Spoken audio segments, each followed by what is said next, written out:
Hi, everyone, and welcome to New Orleans Home Search Podcast. I'm super excited to be on. Today, we have a very special guest. We have Mr. Reggie Art. He is a native of the city. As you know, we have episodes where we talk about real estate, maybe the things you need to do to prepare to buy, sell, or invest in real estate. But today, we're going to focus on our city right after we've celebrated for Mardi Gras. So I'm super excited to have Mr. Reggie R here. Hi, Reggie. Thank you for having me on your platform.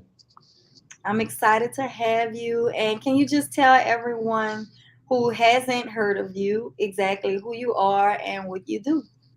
Okay, Reggie Ford, they call me Reggie Art on Instagram and in the social media world. Well, I'm a native of New Orleans. I went to 9 different public schools. By the time I was in the ninth grade, schools uptown, downtown, and across the river. So as a whole, I know the whole city back and forth. And I got into art full time after Hurricane Katrina, because the storm washed all the jobs away and everything, and I just never went back to my job as a waiter and food runner at Pat O'Brien's. So I just started doing my art full time, and then from the art, pandemic hit. Then when the pandemic hit, I started really doing a lot of social activism work in the community, like restoring Lincoln Beach and trying to get it funded. So that all sparked up after the pandemic, the Lincoln Beach mission. That's really Yes. what I learned about you on Instagram. I saw that you and Sage were out cleaning up the East. I love the East. We lived in the East when I was growing up. I mean, we pretty much lived all over the city, but we lived in the East for a while, and that used to be the place to be. I mean, if you lived in the East, you are doing good, and life was good. So we've seen a transition since then. But when I saw that somebody was actually in the field working to clean up Lincoln Beach, a historical place in the city, I just was intrigued by it, and I wanted you on the show ever since then.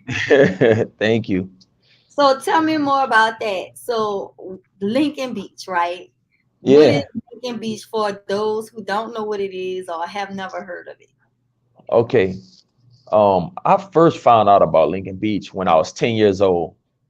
I was in the ninth ward. This back when crack was crazy in the early 90s, like 91 or something, 90. A guy was like, I need sand to level off my pool, so I'm going to get it from Lincoln Beach. And I was like, where's Lincoln Beach? He said, New Orleans East. Now, at that time, I'd never even been in New Orleans East. I was in the hood. And New Orleans East was pretty much like a black middle class suburb, the place you inspire to go to. So I always thought about this beach and never seen it ever since that guy asked me to come help him get sand from a beach. But I told him no, but I always remembered the beach he mentioned. So fast forward 20 something years later, the pandemic hit, and I'm watching news and I see Sage Michaels uh, restoring the beach, like talking about cleaning it up or something. I was like, oh, that's the beach I remember, 25 years ago that the guy wanted me to go take sand from. I said, this is my perfect opportunity to find this beach and see what it's about. So that's how I found out about it, through seeing Sage and a mutual friend of ours, um, See Freedom. She suggested that I go help him because she thought we would make a great team, and she was absolutely correct. We made a great team in restoring Lincoln Beach. So that's how I found out about it. I saw Sage out there, and I was like, "Let me go help this brother clean up or whatever he's doing. Let me just be a part of that." And during the Jim Crow era, Lincoln Beach was the only place that black people had to go. And my Oh mom told me about yeah. Lincoln Beach, and she said it was the spot. Like they love to be at Lincoln Beach. They could care less about going anywhere else that they weren't allowed to be because they didn't want to go anywhere. They wanted to be at Lincoln Beach. Oh yeah, and always heard good stories about Lincoln Beach. It's been closed since the since everything got desegregated. So Lincoln Beach was the only legal place where black people could swim in Louisiana. My father and my uncle used to have to catch a like a school bus from waterproof Louisiana to swim at Lincoln Beach because it was the only legal place they could swim. So I'm just finding all these stories out now. So when it closed in 1965, it just was left abandoned. All the rides, all the concert stages, all the lockers, concession stands, the entire beach just was left abandoned because black people was able to legally go to Pontchartrain Beach, which was the white beach, but it turned into the everybody beach after desegregation. And Lincoln Beach just been sitting on Lake Pontchartrain abandoned since 1965. Wow, it's crazy the potential that's there that's been sitting. But I mean, we saw how long Jazzland sat after Katrina. So it's just another testimony to that. But now you're breaking that generational curse, right? That curse of Yeah. just saving things for the next generation to take care of. You and Sage, y'all out there with boots on the ground doing it. Yeah, we just trying to restore the beach and keep it usable and clean until the city break ground on it. So in doing that, I just go into the backstory of other people that tried to get it open before me and Sage. Okay. During Ray Nagin administration, they had a big proposal of turning that into a whole river district or something. They was gonna put like I think $100 million into that area, and they still have the renderings of the project and stuff. There's they had plans before Hurricane Katrina to bring New Orleans East back. I won't go into detail, but they was gonna try and hit y'all with an airport, try and bring in companies, major companies like Google, stuff like that. It's major stuff is gonna happen in New Orleans East, and then Katrina hit, and a lot of stuff got put on the back burner, and the powers that be decided to rebuild the Ninth Ward and Uptown and gentrify it and leave New Orleans on the back burner. And they also had money for Lincoln Beach at one time that disappeared before Hurricane Katrina and after Hurricane Katrina. So then fast forward, it get to me and Sage cleaning up the beach and stuff. And everybody was like, how is it gonna get funded? And I remember that Latoya Cantrell called a meeting of all the black influencers. And she was like, all the black influencers come into this meeting and I need y'all to get y'all followers to vote yes on this bond issue. So I was like, damn, that's pretty bold of her to just only invite black people into a room as a sitting mayor. So I listened to the whole speech she gave, and I listened to everybody in that room say what they wanted to say and everything. She was very patient with every black person in there. Not even the cameraman was white. Everybody was black in this room. So I'm thinking to myself, a sitting mayor invited all these influencers into the room. Do they understand what a bond is and how powerful that is? And I hope they huddled up and had a plan for what they want from her, because she's asking for a vote from them. So I listened and watched all the pages, seeing if any of them post the vote yes on this bond measure. Some of them did, some of them didn't. Long story short, the bond measure passed November 2019 for the city to have access to $500 million in funds. Now, with this $500 million, all of us who are homeowners are paying it back for the next 30 years. So if you in one of the 5 districts, understand that you're paying this $500 million back. And that's okay, as long as your community is getting something from it. So with the bond is $500 million, half of it go to infrastructure, like roads and lights and stuff like that. And the other $500 million, which is $250 million, goes to infrastructure. Any city-owned property can be financially backed by this bond. In District E, that's the New Orleans East and the Lower Ninth Ward, Cindy Wynn was the council person over it. She only requested $12 million of $250 million. She only requested $12 million of $250 million. And even if you break it down district by district, each district should have gotten 50 million. Even though she had the biggest district that's been neglected the most, just modestly, she was entitled to 50 million. And she only requested 12 million. That's it. And when we got on a Lincoln Beach project, they only requested 500,000. and that was just to do a assessment for $500,000, assessment of land that lasted a year assessment. That's, it don't take a year to assess a piece of land that's 14 acres Right. for $500,000. So once I start saying, nah, man, request money from the bond, they requested 5 million, which is still not enough because it takes 15 million for this project to be fully complete. Long story short, there's money in City Hall right now for any city-owned property to be refurbished and restored. And Lincoln Beach is a major project, right? Yes. So they got small stuff around the city that just take 500,000, a million, or something like that. And it could be fixed in your neighborhood. Only thing you got to do is go talk to your council person and ask them to request the bond money before it all run out or disappear. So I know you mentioned that we tried the whole route and it was less than what we needed, right? So now we have a new person. We have Oliver Thomas. So Uh-huh. is he requesting that 15 million that's actually needed for Lincoln Beach? Okay. Right now, it was at a 500,000 for just assessment. Cindy Wynn requested the 5 million. That got us to 5 million solid. Uh, Troy Carter just requested I think $10 million from a Restore Act fund. That's money from when BP had the oil spill. Uh-huh. BP got fined. In this fine was about I think like $100 million or something.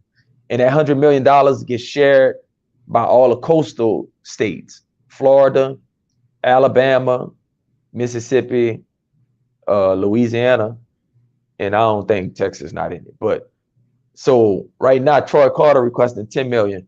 So we have a solid 5 million. We have 10 million pending. And back to the council person of District E, Oliver Thomas. In our last meeting, I told him he could put in another bond request to request more money because you could request, I think you could request twice, but you got to wait 2 years before you can request again. So I think he could actually go request the rest of the money because right now he's only at $12 million allocated for his district of at least 50 million he could go after. So right now he could put in a bond request and the mayor got to approve it. And yes, right now I'm gonna just say it right now. City Hall have enough money for Lincoln Beach right now. So what do the listeners on the show or people who live in the East or just from the city and want to enjoy the beach, what do they need to do? Like if somebody's like, hey, I want to help out, what can I do to help out? Okay, for his enjoyment, when we got there, they had tons of people out there already just enjoying the beach, but it was like they was partying on a landfill. It was beautiful water, but all the sand had potato chip bags in it and bottles and cans and stuff. So we went out there and just cleaned up the beach so they could have a clean beach to enjoy. So for enjoyment, just do what y'all been doing. I can't legally tell you come to the beach, but you could put two and two together to understand what's going on. I'm just there to make sure it's safe and clean and stuff and look like something that the city will want to invest in. But far as what people could do to try and get it going, just at this point, this city's so small. Everybody know a politician. When you see the politician, Oliver Thomas, I'm not saying just run up on him and say, yo, we want Lincoln Beach fixed, but basically tell him, yo, hey, where's how the beach coming along? I just say that. Don't just ask him how things are going. And if you see the mayor, tell her, we want the beach and get the project manager to speed up the process because the delay is in the mayor's office. That's where the delay is. The person she have over as the project manager, she's not ambitious about getting it done, and that's the bottom line. Like, I can't sugarcoat it. I remember one time I suggested to her to overlay all the assessors when it was doing the assessment of the land, which ended up taking a year and a half $1 million when they could have assessed that land in months. And I said, you get the water guy there, you get the environmental guy there, you get the soil guy there, you get the infrastructure guy there, and you could overlay all the assessors because the assessors are different people who specialize in different assessment compartments. And she was like, yeah, you're right. I can overlay all of them. Then I said, well, why don't you do it? She said, is this something that the community want? What's the rush? And I said, what's the rush? I'm like, they got people killing each other on the other side of this wall. You know what I'm saying? Like, Right. how are you a public official asking me as a black man in New Orleans East, what's the rush for them getting a beach? That goes to show you where they mind at. You know what I'm saying? But I caught that, So if she's like, what's the rush? She really ain't caring about getting it done. And sure enough, she let the assessment last the entire year. She didn't take none of my suggestions, like, yo, do this, do this, do that. She didn't take none of them. And she said it could be done, but she decided not to do it. She decided to delay it, not delay it. She decided to do it slow, her way. So that goes to show you where this project manager mind is on this project. And that's just it. They dragging their feet. They got the money. They got the money to do this. The mayor just got to want it done. And Oliver Thomas, he definitely wanted done and he wanted funded. Councilman Troy Carter, he definitely wanted done. But everything goes into the mayor's office. So that goes back to us as the community with keeping the mayor, keeping the elected officials accountable. A lot of us have done a lot better at actually coming out and showing up to vote. Now we need to hold the people that we voted for accountable, especially in places like New Orleans East. And that's shocking that they're holding their feet on this because New Orleans East is supposedly an opportunity zone.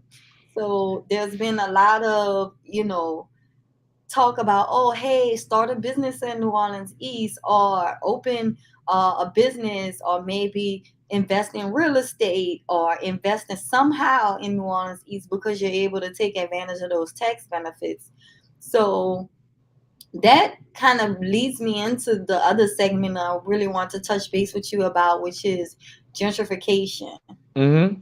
I know you talk a lot about that on your show. And what we've noticed is on Instagram, and what we've noticed is that people from other areas of the city, uptown, wherever, now they're in New Orleans East, right? So New Yeah. Orleans East is getting this bad rep. But New Orleans East has, like I mentioned before, it has the opportunity zones, it has Jazzland, which they newly announced is being remerged.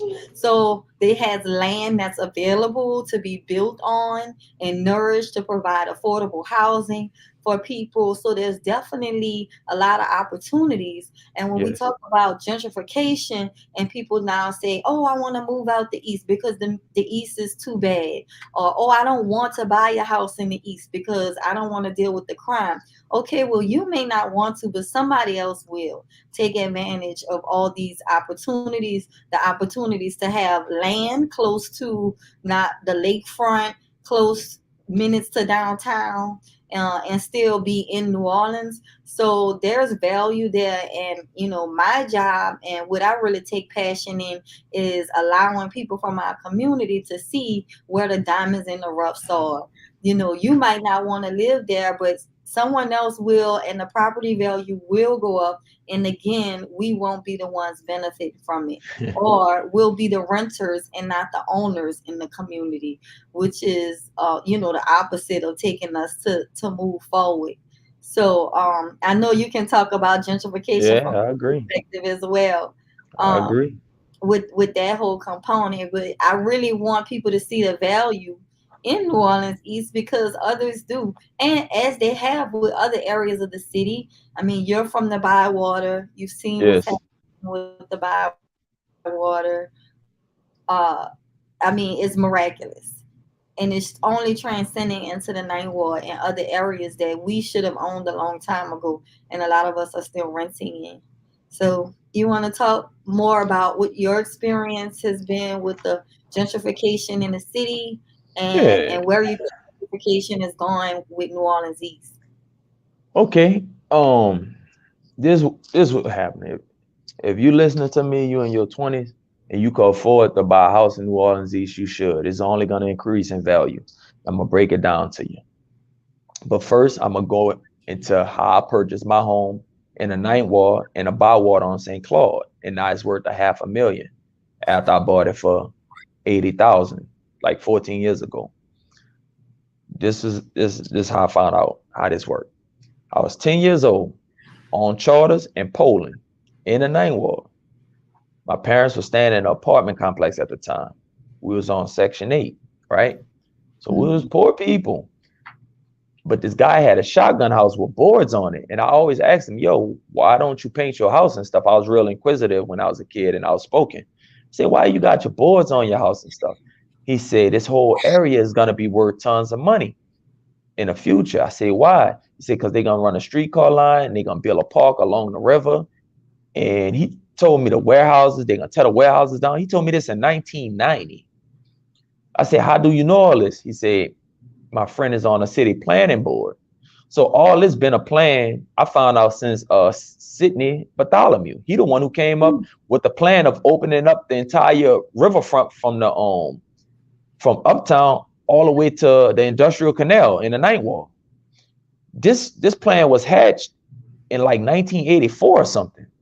So I got the word in 1990. So I kept that with me. So I was saving my money to at least buy a property somewhere in the Bywater. Once he tipped me off that it was going to be worth a lot of money. And then like Katrina hit. I was staying with my parents and going to college. Then Katrina hit. So I was like, dang, oh, I only got $10,000 in the bank, but I got to get back to New Orleans and buy something. So I got back to New Orleans and I was like, I'm going to buy my mom and them old house that they was renting on St. Claude. So I just saved up some more money for a year and a half straight. I was abstinent. I didn't go on no dates. I just saved up my money and just ate like, like whatever I could afford, like without going into my savings. So I just saved up all my money for like a year and a half, not going out, not clubbing, not doing nothing, but working and saving my money. So I saved up to 80,000 and bought the house. And when the dude sold the house to me, it was only worth 64,000. He sold it to me for 80 because he knew I really wanted it. So he overcharged me, but I wasn't even tripping because I knew it was going to increase with value. So when I bought the house basically increased in value $20,000 a year since I purchased it. Mhm. So now you got something. Now I got something I can make artwork in. I can sleep in there if I want to, and everything. And is increasing in value every year. So Yes. I bought it. So fast forward to New Orleans East. What I'm gonna do is I live in a gentrified neighborhood. I'm the last black person on my block. I made that $80,000 investment. It's worth over half a million now. I'm gonna sell my house and go buy nothing but land in New Orleans East and probably a house. So I'm gonna reinvest in the East because the East gonna do the same thing. And when I come out on the flip side of this next flip, 10, 15 years, I'm gonna take that half a million and flip it to about 2 million. And but that's just to simplify how it works. And New Orleans East gonna come back because the infrastructure strong there. If you notice, it don't be flooding in New Orleans East. The pumps work. A lot of y'all lines are underground. Y'all square footage is amazing in New Orleans East. They're gonna get rid of the crime part. Believe that's gonna happen. And another thing I'm gonna tip y'all else on. A lot of my rich white friends are buying property all over New Orleans East. Because before I started doing this activism work, I was doing stuff for Fortune 500 companies. So I know a lot of rich people. So they be telling me what they buying, and I know a lot of relatives too. They snatching up stuff, man. So if you could buy something in New Orleans East, buy it. Trust me, they're gonna solve the crime problem. In New Orleans East, have a great council person, Oliver Thomas, that's gonna make sure things come down. Yes, I love to hear that. And that's what it's about, getting in early. It's just like with the cryptocurrency and Bitcoin. People who invested in that when it was at a penny are like loaded right now, but it's just about seeing the value. And it's good Yeah. that you sort of value in the buy water when you can. And really, you don't even have to sell the house in the buy water. You can take out an equity line of credit and use that as leverage for whatever you want to buy in the East and still have it. Yeah, yeah, So, you a lot absolutely of right. Yeah, options. yeah, you can. There are a lot of options. You made a good point. You can do your all work in your house. It's yours. You can plant, and grow your Yeah, food at your house. Yours is yours, and nobody can come and take that unless you don't pay your taxes. that's It's right. your And house. the taxes on it was like $650 a year. So I had a yard, a driveway, and 1,400 square feet of space to make art, to make more money. So buying a property, at the end of the day, buying property is the come up. Is you gonna do good on it no matter what. It really is. Somebody brought up a Jay-Z song from '96 when he talked about building his real estate portfolio. And he was like, it's been that long since he's been trying to give us the game and we just catching on. And, going back to what you're saying, the guy told you in the '90s. So it all comes full circle and there's really no regret to the rule. It's always been real estate of building generational wealth since the Yes, beginning of whenever, whoever has the land makes the rules. And we can, talk about the politicians or whatever, but if we own the land, then they got to listen to what we say as far as the rules. yes, So, Lord, yes, yeah, Lord. And then no matter what too, if you buy the land, if your neighborhood get gentrified, they gotta pay you out. They gotta cash you out. So no matter what, you you you gonna do good no matter what. They gotta cash you out.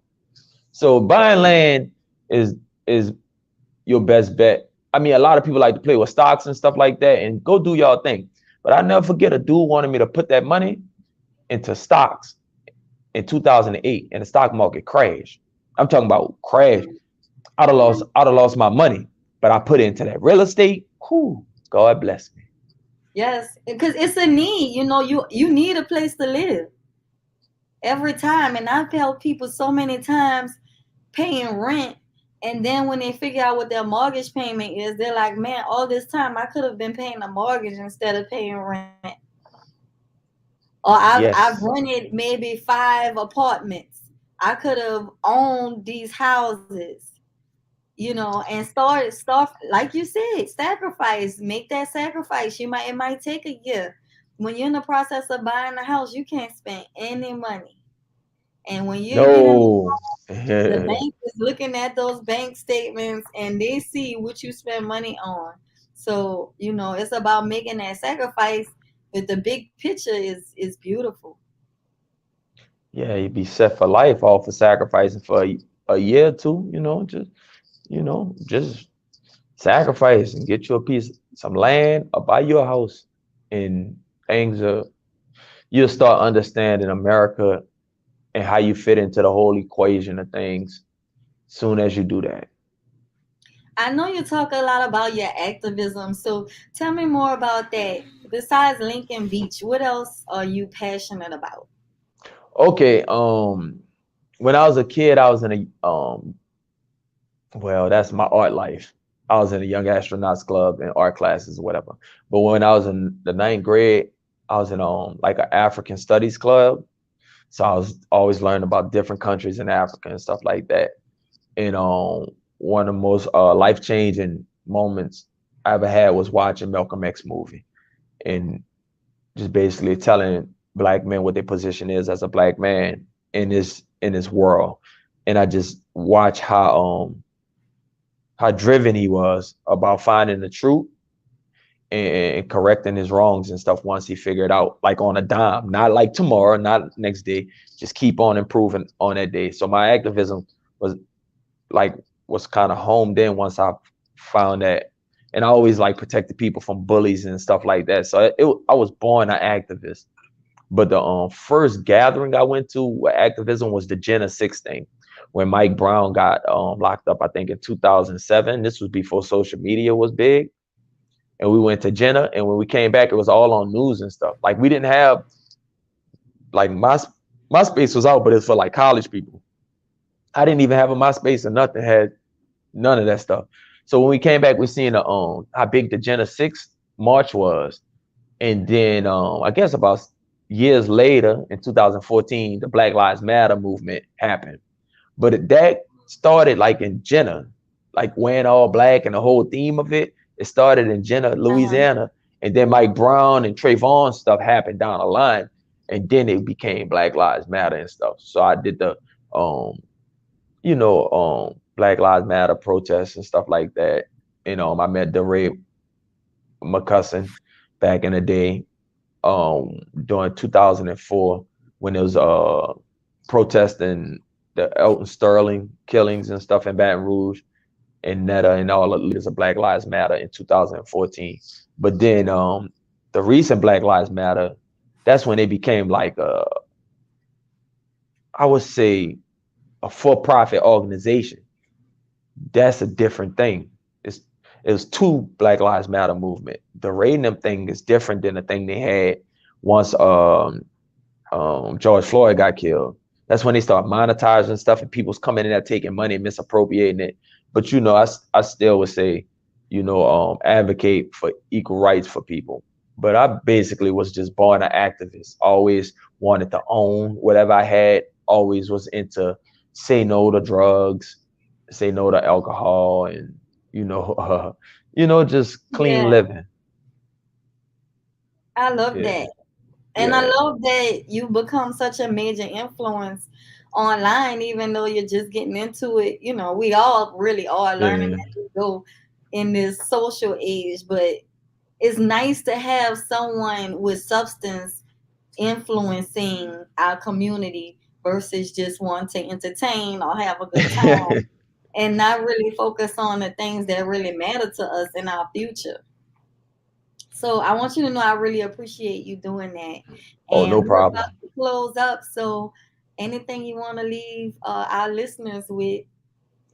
Um, I just want, I always kind of home in and talk to the brothers and stuff because I've only existed in this world as a man.